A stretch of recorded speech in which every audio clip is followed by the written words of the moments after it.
Hi everyone, welcome back. Is internet making us more and more anxious? Yes, but before we get into the video, I need to make a few disclaimers. First, as always with any of my videos, even if you're not interested in the topic, I still hope that you're able to learn some useful English expressions or sentences that maybe you didn't know how to express previously. And I hope you will benefit in some way after watching this video. And also, this is my personal opinion. So everything I'm saying in my video is my personal opinion. You don't have to agree with me, and you're certainly entitled to your own opinions. But there's no need to dismiss other people's opinions, even if you think that yours is better. At the end of the day, who are we trying to convince and change? And last but not least, I'm only talking about the problem as I have observed. Obviously, it's highly biased, and you should always take it with a grain of salt, as you should with any advice.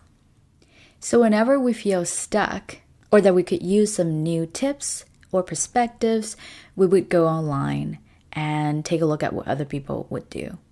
But instead, we always end up feeling overwhelmed. We feel that we're not enough. Maybe we're not tall enough, we're not skinny enough, we're not pretty enough, our eyes are not big enough, our English is not good enough, we don't parent well enough, and we don't clean our toilets well enough. I have friends telling me that every time before they get on these social media platforms, they have to brace themselves for these feelings of inferiorities. Naturally, I'm no exception. I do believe there are a few things we need to consider before we take a closer look at this phenomenon. First, we're often struck by these feelings probably because of the deep-rooted insecurities in ourselves. And these insecurities can mostly be traced back to our fear of uncertainty, our fear of out of control, and our constant need to control everything. They're not uncommon, and they're what makes us human. Second, most of the content we see online these days, it's almost always intended to make us feel incompetent in some way, so that we will be hit by waves of panic and anxiety that will leave us vulnerable like an open wound. It forces us to question what we're lacking, why we're having these problems in our lives, and why we're not happy. And of course, we will resort to whoever created this content in the first place for solutions or tips.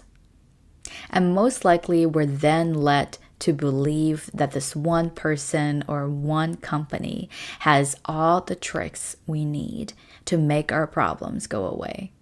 All of our concerns will go poof and disappear as long as we do what they say. And the truth is, we would have been fine. But you see, there's a pattern. And it starts with someone telling us that we're not good enough, that we are having a problem. And then the problem gets exaggerated into making us believe that this is very serious and it needs to be resolved right away.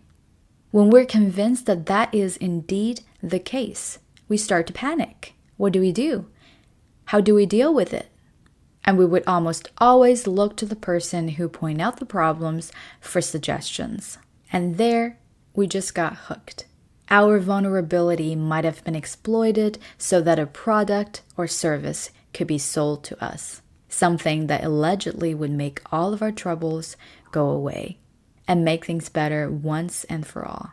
But things almost never go as expected. Once we realize that the so-called solution doesn't really solve our problem, we fall back to the slump. And now things are so much worse than before because once we start to see the problem, we cannot unsee it. Once we're convinced that we have a problem, we can't pretend it's not there anymore. And the cycle continues. Perhaps I did sound a bit pessimistic thinking that most people online share the same agenda, which is to try to sell us something. But the anxiety they're causing, the dissatisfaction with our current life and our current self, the irrational desire to want to have all the new flashy toys, the never-ending greed of the more, the merrier. All these things, they did rob us of something else in addition to our time and money. They robbed us the opportunity to think for ourselves. Instead of deciding for ourselves what we want and need, most of our decisions are actually imposed upon us, and is usually done in a very subtle way. When was the last time we stopped and asked ourselves, what do I want? Is this really what I want? But rather, our actions are largely based on others' suggestions and recommendations. We think we're making our own choices, but are we really? Are we sure that we aren't simply trying to justify them so that we don't have to face the truth, which is an overwhelming amount of information on social media plants the anxiety and fear in us and tricked us into believing that we're not good enough. We're hooked the second we believe that's true. And I know at this point I have yet to address the elephant in the room. Of course, you might ask, what am I doing here? Why am I posting all these videos then? Am I not posting these videos to try to get people to pay for my service or any kind of product I may have available? My answers for these questions might vary depending on who's asking. If after watching my English videos, you feel like you have found the magic trick or magic person in this case that would improve your English and help you achieve all your dreams and goals, I'm afraid you might be disappointed. It is not my intention to present myself as the ultimate solution for your English learning problems. I can't solve your problems. You have to be the one to do it. What I can do for you is offer some guidance, help encourage you to try something new, and offer guidance along the way. And I suppose I see myself, like many other teachers, as someone with a toolbox.